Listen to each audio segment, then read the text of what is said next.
Bible, സവിശേഷമായി പഴയ നിയമം മുഴുവൻ അക്രമവും സെക്സുമാണ്. അതിനെ എങ്ങനെ ദൈവവചനമെന്ന് വിളിക്കാം? കുറേ വർഷങ്ങൾക്ക് മുമ്പ് 1994 എന്നാണ് എൻ്റെ ഓർമ്മ. പെരിന്തൽമണ്ണയിൽ ഒരു മുസ്ലിം സ്കൂളിൽ സനന്താന സമ്മേളനം എന്ന് പറയുന്ന ഒരു സമ്മേളനത്തിൽ പ്രസംഗിക്കാനായിട്ട് എന്നെ വിളിച്ചു. 1 മണിക്കൂർ ബൈബിളിനെ കുറിച്ച് ക്ലാസ്, 1 മണിക്കൂർ മുസ്ലിം സഹോദരന്മാരുടെ സംശയങ്ങൾക്ക് മറുപടി. അന്ന് അവർ ചോദിച്ച സംശയങ്ങളിലൊന്നാണ് ഞാനിപ്പോൾ സൂചിപ്പിച്ചത്. ബൈബിള് എങ്ങനെ ദൈവവചനമാണെന്ന് പറയാം? അതിൽ മുഴുവൻ യുദ്ധങ്ങളുടെയും അക്രമത്തിൻ്റെയും ലൈംഗികതയുടെയും അനേകം ഭാര്യമാരുടെയും കഥകളാണല്ലോ. ഇതാണ് ചോദ്യം. ഞാൻ അന്ന് കൊടുത്ത ഉത്തരം, അത് ഞാൻ കൃത്യമായിട്ട് അതിൻ്റെ വേർഡിംഗ് ഒന്നും ഓർക്കുന്നില്ല, വാക്കുകൾ ഞാൻ ഓർക്കുന്നില്ല. പക്ഷെ അതിൻ്റെ ഒരു സെൻസ് ഞാനിപ്പോൾ അവതരിപ്പിക്കുകയാണ്. എൻ്റെ പുറത്തിറങ്ങാനിരിക്കുന്ന പുസ്തകത്തിലെ ഏതാനും പേജുകൾ വലിച്ചു കീറി ഞാനങ്ങോട്ട് അവതരിപ്പിക്കുകയാണ്. അപ്പോൾ അതൊന്ന് ഞാൻ കഥാരൂപത്തിലാണ് എഴുതിയിരിക്കുന്നത്. അതിൽ ഈ പറഞ്ഞ ചോദ്യത്തിന്, സംശയത്തിന് മറുപടി ഉണ്ട് എന്ന് ഞാൻ വിശ്വസിക്കുന്നു. അതുകൊണ്ട് കഥ കേൾക്കാനായിട്ട് ഞാൻ നിങ്ങളെ ക്ഷണിക്കുകയാണ്. കഥ ഞാൻ വായിക്കുകയാണ്, എൻ്റെ ഇറങ്ങാനിരിക്കുന്ന പുസ്തകത്തിലെ കഥ.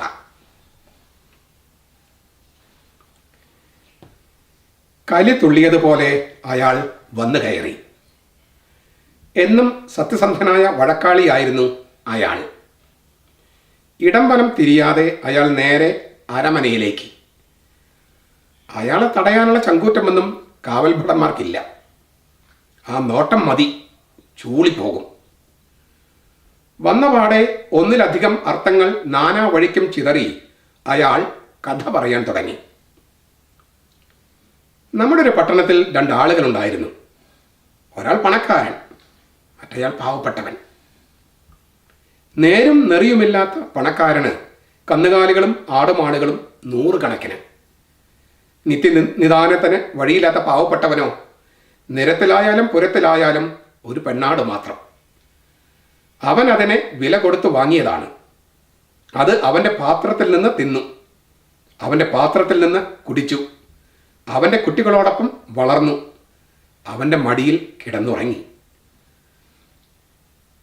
അത് അവന് തൻ്റെ മകളെപ്പോലെയായിരുന്നു. അങ്ങനെയിരിക്കെ പണക്കാരൻ്റെ വീട്ടിൽ ഒരു വഴിപ്പോക്കൻ വന്നു. ഒരു വഴിപ്പോക്കൻ, കലശലായ പരദ്രോഹ വാസനയുള്ളവനും വെറി പിടിച്ച മുഖമുള്ളവനുമായ പണക്കാരൻ തൻ്റെ 100 കണക്കിന് ആടുമാടുകളിൽ ഒന്നിനെ എടുത്തില്ല. കരളിൽ അലിവോ കണ്ണിൽ നനവോ ഇല്ലാത്ത അയാൾ പാവപ്പെട്ടവൻ്റെ കഞ്ഞികുടി മുട്ടിക്കാനായി അവൻ്റെ ഒരേയൊരു പെണ്ണാടിനെ പിടിച്ച് പാകം ചെയ്തു. കഥ പൂർത്തിയാകാൻ നിന്നില്ല രാജാവ്. സിംഹാസനത്തിൽ നിന്നും എഴുന്നേറ്റ അദ്ദേഹത്തിൻ്റെ കണ്ണിൽ നനവ് പടർന്നിട്ടുണ്ട്. പാവപ്പെട്ടവരോട് എന്നും കരുതലുണ്ടായിരുന്നല്ലോ രാജാവിന്. എങ്കിലും അപ്പോൾ കോപം കൊണ്ട് ജ്വലിച്ച് രാജ്യത്തിൻ്റെ പരമോന്നത നീതിപീഠം വിധി പറഞ്ഞു. യാഹ്വേയാണേ, ജീവനുള്ള യാഹ്വേയാണേ, അവൻ മരിക്കണം. ആ പണക്കാരന് വധശിക്ഷ വിധിച്ചിരിക്കുന്നു ഞാൻ. അവൻ നഷ്ടപരിഹാരമായി 4 ഇരട്ടി ദരിദ്രന് തിരിച്ചു കൊടുക്കുകയും വേണം. അപ്പോൾ ചുരികയേക്കാൾ മൂർച്ചയുള്ള നാക്കിൻ്റെ ഉടമയായ പ്രവാചകൻ ചൂണ്ടുവിരൽ രാജാവിന് നേരെ പിടിച്ചു പറഞ്ഞു, അഥാ ഹയീഷ്, നീയാണ് ആ മനുഷ്യൻ, അറുകൊല ചെയ്യാൻ മടിക്കാത്ത നീ. രാജാവ് ചൂളിപ്പോയി. പരമോന്നത നീതിപീഠം വിറപൂണ്ടു. സിംഹാസനം ആടിയുലഞ്ഞു. താനിട്ട ചൂണ്ട തൻ്റെ തൊണ്ടയിൽ തന്നെ കുരുങ്ങിയിരിക്കുന്നുവെന്ന് ദാവീദിന് ബോധ്യം വന്നു. എന്താണുണ്ടായത്? ഇഴപിരിച്ച് വിചാരണ ചെയ്തു വ്യതിചലനങ്ങൾക്ക് വഴിപ്പെടാത്ത പ്രവാചകൻ. വസന്തകാലം, രാജാക്കന്മാർ യുദ്ധത്തിന് പോകുന്ന കാലം. ദാവീദ് രാജാവ് പക്ഷെ പോയില്ല. രാജ്യത്തിന് സുരക്ഷ ഉറപ്പുവരുത്തേണ്ട അരജൻ രാജധർമ്മത്തിൽ വീഴ്ച വരുത്തിയിരിക്കുന്നു. രാജാവിന് ദൃഷ്ടികേന്ദ്രം നഷ്ടപ്പെട്ടിരിക്കുന്നു. സായാഹ്നത്തിൽ രാജാവ് കിടക്കയിൽ നിന്ന് എഴുന്നേറ്റ് മട്ടുപ്പാവിലേക്ക് പോയി. കൊട്ടാരം സ്ഥിതി ചെയ്യുന്ന പറമ്പിനപ്പുറത്താണ് അവളുടെ വീടും പിന്നാമ്പുറവും. അവിടെ മുകൾ വശം മറയ്ക്കാത്ത കുളിമുറി. അന്തിമയങ്ങിയ നേരത്ത് രാജാവ് അരമനയുടെ ജാലകപ്പാളിയിലൂടെ നോക്കി. വിളക്കൻ വെട്ടത്തിൽ ഒരു സ്ത്രീ കുളിക്കുന്നു. പാതി നഗ്നമായിട്ടാണ് ഋതുസ്നാനം. കുന്നിൻപുറത്തുള്ള മാളികയിൽ നിന്ന് ഒരാൾ ഒളിഞ്ഞു നോക്കുമെന്ന് അവൾ കരുതിയില്ല. അവളുടെ ശരീരത്തിൽ യൗവനത്തിൻ്റെ ലക്ഷണങ്ങൾ, മോഹിപ്പിക്കുന്ന മേനി അഴക്. ആ അരണ്ട വെളിച്ചത്തിലും രാജാവ് കണ്ടു പറയാതെ ഏറെ പറയാൻ വെമ്പുന്ന അവളുടെ ചുണ്ടുകൾ, ലാസ്യം തത്തു നിൽക്കുന്ന കണ്ണുകൾ, ഭ്രാന്ത് പിടിപ്പിക്കുന്ന ഒട്ടും ഉലയാത്ത മാരടം, തത്തയുടെ അടിവയറ് പോലെ പതുപതുത്ത ഉദരം, അനന്യമായ സൗന്ദര്യത്തിൻ്റെ ഉടമ, അഴകൻ്റെ ദേവത തന്നെ. അവളിൽ നിന്ന് കണ്ണെടുക്കാനേ കഴിഞ്ഞില്ല രാജാവിന്. ആ പെൺമേനി അവനെ അലോസരപ്പെടുത്തി. അവളെ മടിയിൽ വെച്ച് കൊഞ്ചിക്കാൻ കൊതി. വേണ്ടാതീനങ്ങളാണ് മനസ്സിൽ മുഴുവൻ. അധമവികാരം ബോംബ് പോലെ പൊട്ടിച്ചിതറി. സ്ത്രീയെ കാമാസക്തിയോടെ നോക്കുന്നവൻ അവളുമായി വ്യഭിചാരം ചെയ്തു കഴിഞ്ഞു. അറിയാം. എങ്കിലും ചില ശീലങ്ങളെ കൊന്നുകൊണ്ട് തന്നെയാണ് മനുഷ്യൻ ഉയരത്തിലേക്ക് നടക്കുന്നത് എന്ന കാര്യം തൽക്കാലം രാജാവ് മാറ്റിവെച്ചു. അവളുടെ ആകർഷണ വലയത്തിൽ നിന്ന് പുറത്തു കടക്കാനായില്ല രാജാവിന്. ആരാണ് അവൾ? ഹിത്തനായ ഊറിയായുടെ ഭാര്യ ബത്ശേബ. തൻ്റെ 37 വീരയോദ്ധാക്കളിൽ ഒരാളാണ് ഊറിയ. പണ്ട് പുറജാതിക്കാരനായിരുന്നു അയാൾ. ഇപ്പോൾ തനിക്ക് വേണ്ടി പുറജാതിക്കാർക്കെതിരെ യുദ്ധം ചെയ്യുന്നു. അയാൾ സർവ്വസൈനാധിപനായ യോവാബിനോടൊപ്പം യുദ്ധരംഗത്താണ്. അത് നന്നായി, കാര്യങ്ങൾ എളുപ്പമാക്കും രാജാവ് ചിന്തിച്ചു. രാജാധികാരത്തിൻ്റെ അഹന്തയിൽ അവളെ അരമനയിലേക്ക് വിളിപ്പിച്ചു രാജാവ്. താൻ കാണാൻ ആഗ്രഹിച്ച സൗന്ദര്യമത്രയും അവളിൽ കണ്ട രാജാവ് അവളോട് പറഞ്ഞു, ഇന്ന് എൻ്റെ കൂടെ ഇവിടെ കൊട്ടാരത്തിൽ കഴിയാം. കണവനോട് നെറിവുകേട് കാണിക്കാനാകില്ലെന്ന് അവൾ പറഞ്ഞു. പക്ഷേ സ്വരം പുറത്തു വന്നില്ല. അവൾ വല്ലാതെ ഭയപ്പെട്ടിരുന്നു. അരജനോട് പറ്റില്ലെന്ന് പറയാൻ തുനിഞ്ഞ അവളുടെ വാക്കുകൾ അണ്ണാക്കിൽ കുരുങ്ങി. അയാളുടെ വാളിൻ്റെ വായ്ത്തലയ്ക്കലാണ് തൻ്റെ ജീവൻ. കടലിനും പിശാചിനും മധ്യേ താൻ നിൽക്കുന്നുവെന്ന് അവൾ അറിഞ്ഞു. അവയ്ക്കിടയിൽ ഊഞ്ഞാലാടുന്ന തൻ്റെ ജീവൻ്റെ നിസ്സഹായത. അയാളുടെ കണ്ണിലെ വിശപ്പും ഹൃദയത്തിലെ അക്രമാസക്തനായ നായയെയും അവൾ കണ്ടു. ഒന്ന് ഉറക്കെ നിലവിളിക്കാൻ കഴിഞ്ഞിരുന്നെങ്കിൽ. കൈത്തലോടാകാൻ കഴിയുന്ന ഒരാളുടെ ചുമലെ തിരഞ്ഞെടുക്കാവൂ എന്ന് അവൾക്ക് അറിയാഞ്ഞിട്ടല്ല. നഗ്നമായ ആണധികാരത്തിന് മുമ്പിൽ നാവ് പൊന്തിയില്ല.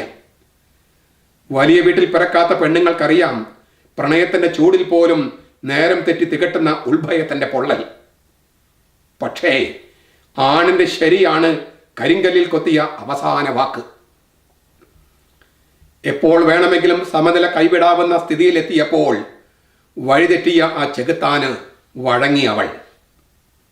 ഇടയ്ക്കെപ്പോഴോ നോട്ടങ്ങൾ മടക്കി നൽകാൻ തുടങ്ങിയതോടെ അവളുടെ ഉള്ളവും ഇളകാൻ തുടങ്ങിയോ?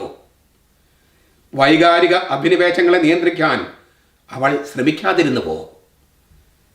പ്രണയത്തോടെ തന്നെ നോക്കാനായി എന്തൊക്കെ ചെയ്യാമോ അവയൊക്കെ അവൾ ചെയ്തുവോ? യൗവനവെയിലിൻ്റെ തിളക്കം ബാധിച്ച അവൾ അറിയാതെ ഋതുചോദനകൾ കൈമാറിയോ? യൗവന ഋതുവിൻ്റെ രഹസ്യവിനിമയങ്ങൾ കഥയിൽ ചുരുളഴിയാതെ കിടക്കുന്നു. രാവിലെ കിടക്കയിൽ സൂര്യവെളിച്ചത്തിൻ്റെ പുള്ളിക്കുത്തുകൾ. അഴിഞ്ഞുലഞ്ഞ വസ്ത്രം വാരിപ്പുതച്ച് അവൾ എഴുന്നേറ്റു. ജനൽപ്പാളിയിലൂടെ പുറത്തേക്ക് നോക്കി നിൽക്കുന്ന രാജാവ്. അവൾ തലേന്നത്തെ സായാഹ്നം ഓർത്തുപോയി. പിന്നെ ഒരു അലർച്ചയായിരുന്നു. അലർച്ച കേട്ട് ഞെട്ടിത്തിരിഞ്ഞു അവൾ. രാജാവിൻ്റെ ഉത്തരവ് പോ, കടന്നു പോ. പുതപ്പിനടിയിലെ അടച്ചോടിൽ മോഹം തീർത്ത് പറഞ്ഞയച്ചു അവളെ രാജാവ്. സ്വന്തമായി ഉണ്ടായിരുന്നതെല്ലാം കവർന്നെടുത്ത ശേഷം ഇനി നിങ്ങൾക്ക് പോകാമെന്ന് പറയുന്നയാളുടെ ഭാഷ അത് ബലാത്സംഗക്കാരൻ്റെ ഭാഷയാണ്. അതെ, അത് തന്നെയാണത്. പ്രഭാതമട പെയ്തുവോ? പുലർക്കാലത്തെ മഞ്ഞ് വീഴ്ചയോ? അല്ല, ഇത് വസന്തകാലമല്ലേ? പിന്നെ എന്തുകൊണ്ടാണ് നനഞ്ഞും കുതിർന്നും വിറച്ചും അവൾ വീട്ടിലെത്തിയത്? അവളുടെ രാക്കരച്ചിലുകൾക്ക് വല്ലപ്പോഴും ഒന്ന് കൂട്ടിരിക്കാൻ പോലും ആരുമില്ലാതെ പോയല്ലോ. പതുക്കെ പതുക്കെ ഒഴുകാൻ മടിച്ചു നിന്ന കണ്ണീർ പൊട്ടിയൊലിച്ച് നോവാറാൻ തുടങ്ങുകയായിരുന്നു. അപ്പോഴാണ് അവൾ കൊടും ഭീതിയോടെ തിരിച്ചറിയുന്നു, പ്രഭുഭവനത്തിലെ നിഗൂഢമായ അന്തരീക്ഷത്തിൽ സംഭവിച്ചതിന്റെ തെളിവുകൾ തന്നിൽ ശേഷിക്കുകയാണ്. കുലസ്ത്രീയുടെ കുപ്പായമഴിച്ചതിൻ്റെ തൊണ്ടി മുതൽ തൻ്റെ അടിവയറ്റിൽ രാജബീജം. പാതിവൃത്തിഭംഗം ചെയ്ത് മാറ്റുപോയവളായ താൻ ഇതാ വികൃത രൂപം പ്രാപിക്കുകയാണോ?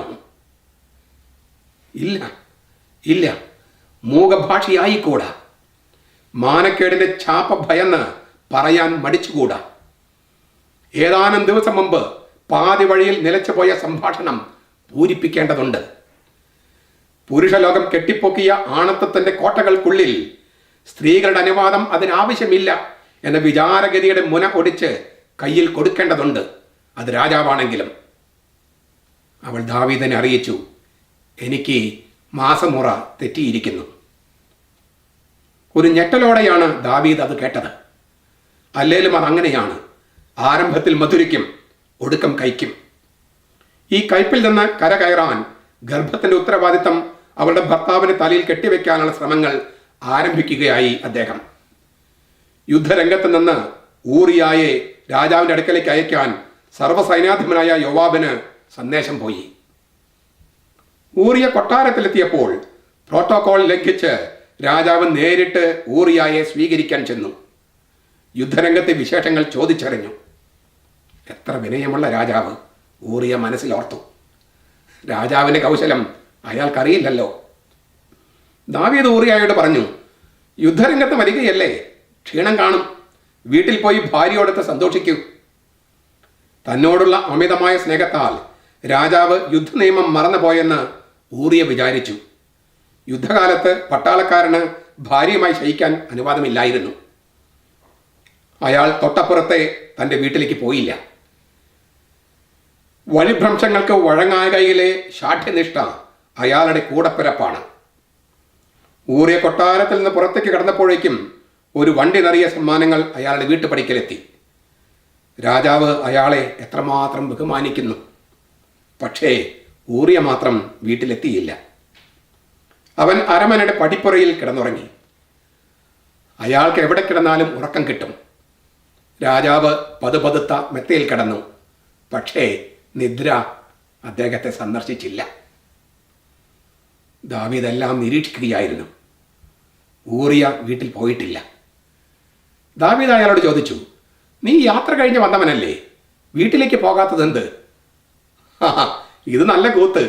പേടകവും ഇസ്രായേലും യഹൂദയും യുദ്ധമുന്നണിയിൽ കൂടാരങ്ങളിൽ വസിക്കുന്നു.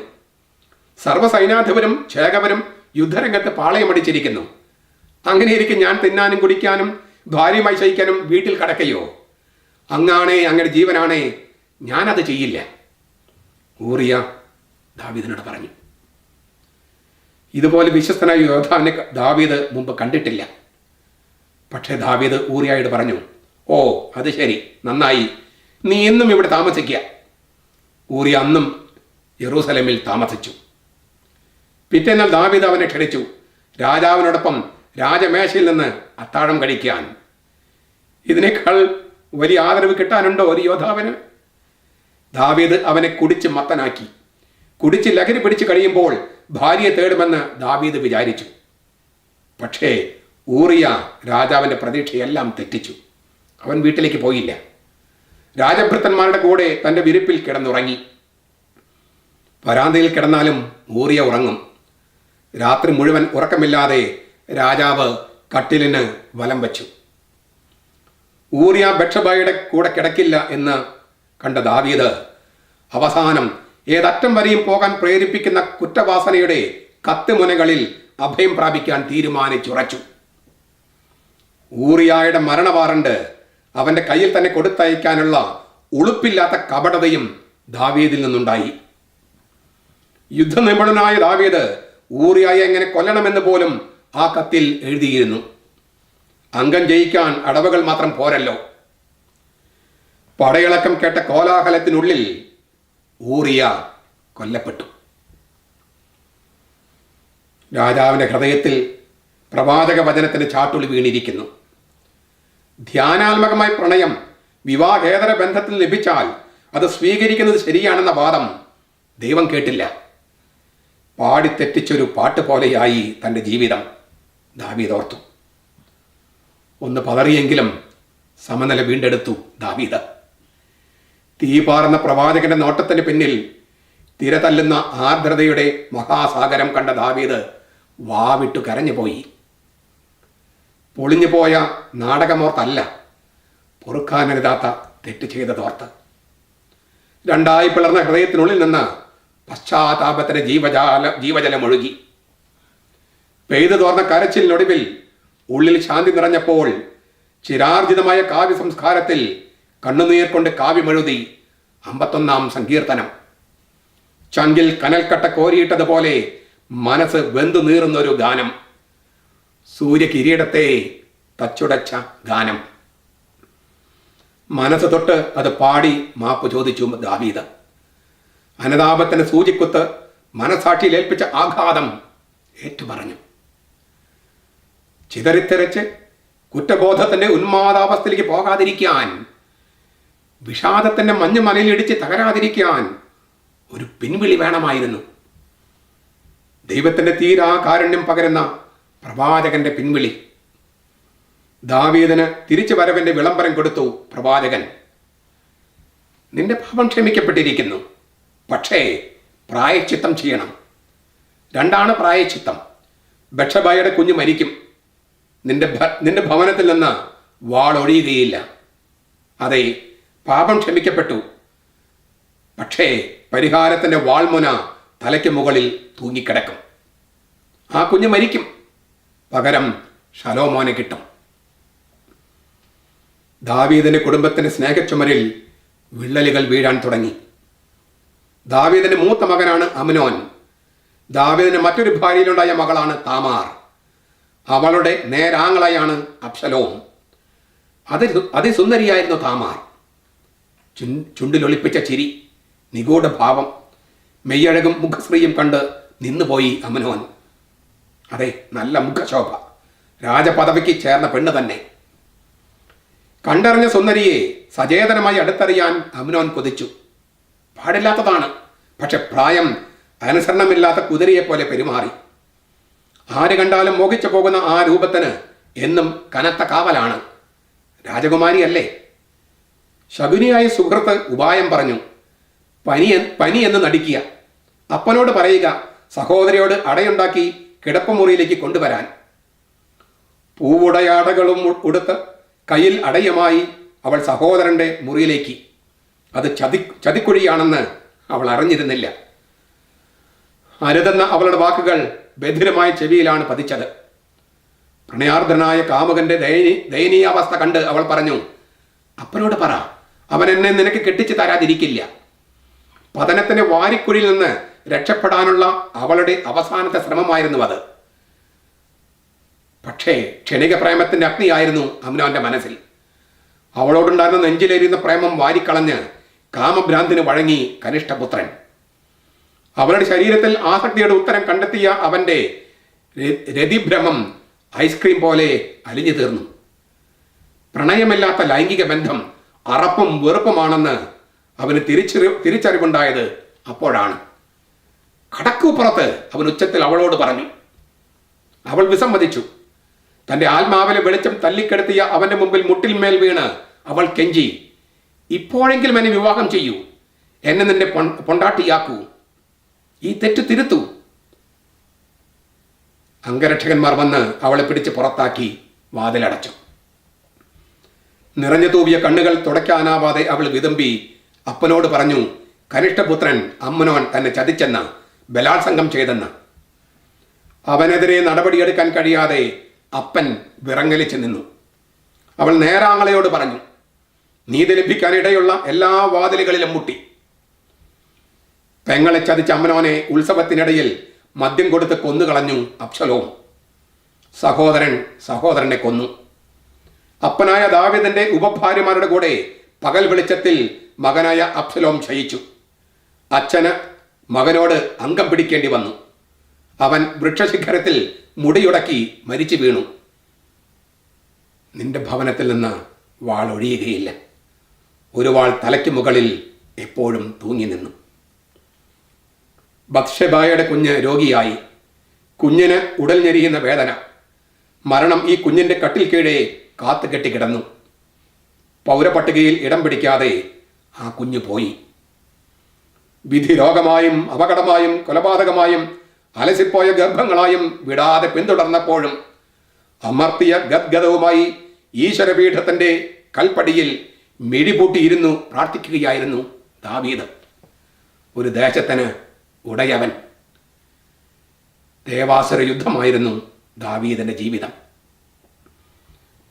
പാപങ്ങളുടെ ശൃംഖല തീർക്കുന്നു. ആദ്യം രാജാവിന് ഫോക്കസ് നഷ്ടപ്പെട്ടു, ദൃഷ്ടികേന്ദ്രം. എന്തുകൊണ്ട്? നിഗൂഢ ലക്ഷ്യമുണ്ടായിരുന്നു, ഹിഡൻ അജണ്ട. മറ്റൊരാളുടെ സ്വകാര്യതയ്ക്ക് ഒളിഞ്ഞു നോക്കി. മനസ്സിൽ അശ്ലീലം കയറൂരി വിട്ടു. ലൈംഗികാസക്തി കാമവരിയായി. മറ്റൊരു സ്വന്തമായ സൗന്ദര്യത്തെ, അതും ജീവൻ പണയം വെച്ച് തന്നെ സേവിക്കുന്നവന്റെ ഭാര്യയെ വശത്താക്കാൻ കരുക്കൾ നീക്കി. അവളുടെ നിസ്സഹായാവസ്ഥ മുതലെടുത്തു. വ്യഭിചാരം ചെയ്തു. ലൈംഗികതയുടെ ഉത്തരവാദിത്തമില്ലാതെ അവളെ തിരിച്ചയച്ചു. ഗർഭിണിയാണെന്നറിഞ്ഞപ്പോൾ അതിന്റെ ഉത്തരവാദിത്തം അവളുടെ ഭർത്താവിന് തലയിൽ തന്നെ കെട്ടിവെക്കാൻ ആവർത്തിച്ച് പരിശ്രമിച്ചു. മദ്യം കൊടുത്ത് ലഹരി പിടിപ്പിച്ചു. എല്ലാം പാളിയപ്പോൾ കൊലപാതകം ആസൂത്രണം ചെയ്തു. അയാളെ നിഷ്കരണം കൊന്നുകളഞ്ഞു. ആ കൊലപാതകം ചെയ്യാൻ മറ്റാളുകളെ കൂട്ടുപിടിച്ചു. കൊല്ലപ്പെട്ടപ്പോഴും നിഷ്കളങ്കത നടിച്ചു. ചുരുങ്ങിയത് 15 പാപങ്ങളായി. ഇനിയുമുണ്ട് പാപങ്ങളുടെ പട്ടിക. ദാവീദിന്റെ മകനായ ശലോമോന്റെ കാലത്താണ് ഈ കഥ ആദ്യം എഴുതപ്പെട്ടത്. എന്തിനാണ് സ്വന്തം അപ്പന്റെ നാണക്കേടിന്റെ കഥ സർവജ്ഞപീഠം കയറിയ ശലോമോൻ തലമുറകൾക്കായി രേഖപ്പെടുത്തിയത്? അത് മറച്ചു വയ്ക്കാമായിരുന്നില്ലേ? ഭരിക്കുന്നവരാൽ എഴുതപ്പെടുന്നതാണ് ചരിത്രം. എന്നിട്ടും എന്തേ ഈ കഥ തിരശീലയിട്ട് മൂടിയില്ല? സ്ത്രീ എന്നത് ഒരു വ്യക്തി പോലും അല്ലാതിരുന്ന കാലത്ത്, അടുക്കളയിലും അകത്തും ഒതുങ്ങിക്കഴിയേണ്ട ഒരു വസ്തു മാത്രമായിരുന്ന കാലത്ത്, സചേതനമായ ഒരു ജന്തു പോലും ആയിരുന്നില്ല സ്ത്രീ, വെറും വസ്തു. അങ്ങനെയുള്ളൊരു കാലത്ത് ആൺ സമൂഹത്തിന്റെ ധാർഷ്ട്യവും മേൽക്കോമയും പെൺശബ്ദത്തിന് മുന്നിൽ ചിതറിത്തെറിപ്പിക്കുന്ന ഈ കഥ എന്തിനാണ് വേദത്താളുകളിൽ ഇടം പിടിച്ചത്? ഒരു വ്യക്തിയുടെ സ്വകാര്യത ആഖ്യാനം ചെയ്യപ്പെടുമ്പോൾ അത് ആ തലമുറയുടെ ജീവചരിത്രം കൂടിയായി മാറുന്നു. അതിലേറെയുമുണ്ട് ഇക്കഥയിൽ. 3 ഉത്ഭവ പാപങ്ങളുടെ കഥയാണ് നാം കാണുന്നത്. ദാവീദിന്റെ പാപം ഇസ്രായേൽ എന്ന ദേശരാഷ്ട്രത്തിന്റെ ഉത്ഭവ പാപമായിരുന്നു. സ്വർണം കൊണ്ടുള്ള കാളക്കുട്ടിയെ ആരാധിച്ചത് ഇസ്രായേൽ എന്ന ദൈവജനത്തിന്റെ ഉത്ഭവ പാപമായിരുന്നു. ആദാമിന്റെ പാപം മനുഷ്യവംശത്തിന്റെ ഉത്ഭവ പാപമായിരുന്നു. മനുഷ്യവംശത്തിന്റെ ആദ്യത്തിൽ ആദാം ദൈവകൽപ്പന ധിക്കരിച്ച് പാപം ചെയ്തു. രാജഭാഷയുടെ ആരംഭത്തിൽ ദാവീദും. ആദാമിന്റെ മക്കളിൽ ഒരാളായ കായേൻ മറ്റേ മകനായ ഹാബേലിനെ കൊന്നുകളഞ്ഞു. ദാവീദിന്റെ മക്കളിൽ ഒരുവൻ മറ്റൊരു മകനെ വകവരുത്തി. കൊല്ലപ്പെട്ട ഹാബേലിന് പകരം സേത്തിനെ കിട്ടി ആദാമിന്. മരിച്ചുപോയ മകന് പകരം ശലോമോനെ കിട്ടി ദാവീദിന്. ദാവീദ് മറ്റൊരു ആദാമാണ്. ദൈവഛായയിൽ സൃഷ്ടിക്കപ്പെട്ട ആദാം പിഴച്ചുപോയി. ദൈവത്തിന്റെ ഹൃദയത്തോട് ഏറ്റവും അടുപ്പമുള്ള ദാവീദും വീണുപോയി. പിന്നീടുണ്ടായ ഗ്രീക്ക് ട്രാജഡികളുടെ എല്ലാം പ്രമേയം ഇതായിരുന്നു. ധീരോദാത്തനും അതിപ്രതാപ സൽഗുണവാനുമായ നായകൻ ജീവിതത്തിൽ പരാജയപ്പെടുന്നത് സ്വഭാവത്തിലുള്ള ഒരൊറ്റ പാകപ്പിഴ കാരണമാണ്. എന്നാൽ പരാജയത്തിന്റെ കനലിൽ ചവിട്ടി നിന്നെഴുതിയ കവിത, അതായത് ബൈബിൾ, പരാജയത്തിന്റെ കനലിൽ ചവിട്ടി നിന്നെഴുതിയ കവിത ബൈബിൾ ലോകോത്തരമായി. വീഴ്ചയിൽ നിന്നുണ്ടായ വേദനയുടെ പാരമ്യത്തെ കാഴ്ചക്കാരിലേക്ക് നേരിട്ടെത്തിക്കുന്ന വാക്ചിത്രമാണ് ബൈബിൾ. ഏത് വീഴ്ചയോടും വേദനയോടും വിരഹത്തോടും ദിവ്യപ്രണയം കൊണ്ടും തിരുവചനം കൊണ്ടും പടവെട്ടാം എന്ന് പഠിപ്പിക്കുന്ന കാവ്യമാണ് ബൈബിൾ. ശലോമോന്റെ മാന്ത്രിക വിരലുകൾ ദേവവചനം വാർത്തെടുക്കുന്നു. ചെയ്തുപോയ വലിയ തെറ്റ് ഏറ്റുപറഞ്ഞ് തെറ്റിനേക്കാൾ വലിയ ശരി കൊണ്ട് തെറ്റിനെ തിരുത്തുന്ന പ്രതിഭയുടെ പൊൻവട്ടം നാം കാണുന്നു. കണ്ണീരും കരളുറപ്പും സമാസമം ചേർന്നതാണ് നമ്മുടെ ജീവിതത്തിൻ്റെ അർത്ഥവും ലക്ഷ്യവുമെന്ന് നാം തിരിച്ചറിയുന്നു. എന്താണ് ശലോമോൻ നമ്മോട് പറയുന്നത്? ദൈവത്തിൻ്റെ ഹൃദയത്തോട് ഏറ്റവും അടുപ്പമുള്ളവനായിരുന്നു ദാവീദ്. അദ്ദേഹം വീണു. ദൈവത്തിൻ്റെ ഹൃദയത്തോട് അടുപ്പമുള്ള ഏത് മനുഷ്യനും വീഴ്ചയുടെ വിത്ത് ഉള്ളിൽ പേറുന്നുണ്ട്. ദാവീദിൻ്റെ കഥ ആദാമിൻ്റെ കഥയാണ്, എൻ്റെ കഥയാണ്, നിങ്ങളുടെ കഥയാണ്, മനുഷ്യവംശത്തിൻ്റെ കഥയാണ്, ഹിന്ദുവിൻ്റെയും മുസൽമാൻ്റെയും കഥയാണ്. സ്വയം എഴുന്നേൽക്കാൻ കഴിയാത്ത വാരിക്കുഴിയിലേക്കാണ് നാം മനുഷ്യർ വീഴുന്നത്. നമ്മെ കൈപ്പിടിച്ചുയർത്താൻ കുഴിയുടെ മുകളിൽ നിന്നും ഒരാൾ വരും. ജീവിതമെന്ന രഥയാത്രയിൽ കുതിരകൾ വഴിമറന്ന് പായാം. എന്നാൽ സധൈര്യം കടിഞ്ഞാൻ വീണ്ടെടുത്ത് ആ തേര് മുന്നോട്ട് ഓടിക്കണം. അതിന് നമുക്കൊരു സാരഥി വേണം. പ്രണയവും ചതിയും ന്യായാന്യായങ്ങളും കൂടിക്കുഴഞ്ഞ ഈ ലോകത്തിൽ പ്രണയം മരണത്തെ അതിജീവിക്കുന്ന തിരുവുത്ഥാനത്തിന്റെ വെള്ളി വെളിച്ചവുമായി വരുന്ന യേശു നമ്മുടെയെല്ലാം അക്രമം സ്വന്തം ശരീരത്തിലേക്ക് ആവാഹിച്ച് കുരിശിൽ കത്തിച്ച് കളഞ്ഞുകൊണ്ടിരിക്കും എന്നും എപ്പോഴും. വാരിക്കുഴിയിൽ നിന്ന് നമ്മൾ കൈനീട്ടി അവൻ്റെ വിരലിൽ പിടിച്ചാൽ അവൻ നമ്മെ ഇതിൽ നിന്നും പൊക്കിയെടുക്കും. ആ കൈ, അവൻ നീട്ടിത്തരുന്ന കൈ തട്ടിത്തെറിപ്പിക്കാൻ നമുക്ക് സ്വാതന്ത്ര്യമുണ്ട്.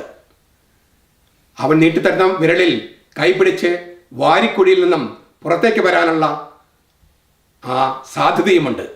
ഈ സാധ്യതയെ ബൈബിൾ വിളിക്കുന്ന പേരാണ് വിശ്വാസം. ഞാനൊന്ന് ആവർത്തിക്കുകയാണ്. പ്രണയവും ചതിയും ന്യായാന്യായങ്ങളും കൂടിക്കുഴഞ്ഞ ഈ ലോകത്തിൽ പ്രണയം മരണത്തെ അതിജീവിക്കുന്ന തിരുവുത്ഥാനത്തിന്റെ വെള്ളി വെളിച്ചവുമായി വരുന്ന യേശു നമ്മുടെയെല്ലാം അക്രമം സ്വന്തം ശരീരത്തിലേക്ക് ആവാഹിച്ച് കുരിശിൽ കത്തിച്ച് കളഞ്ഞുകൊണ്ടിരിക്കും എന്നും എപ്പോഴും. ചോദ്യത്തിന് ഉത്തരം കിട്ടിയെന്നാണ് ഞാൻ വിചാരിക്കുന്നത്.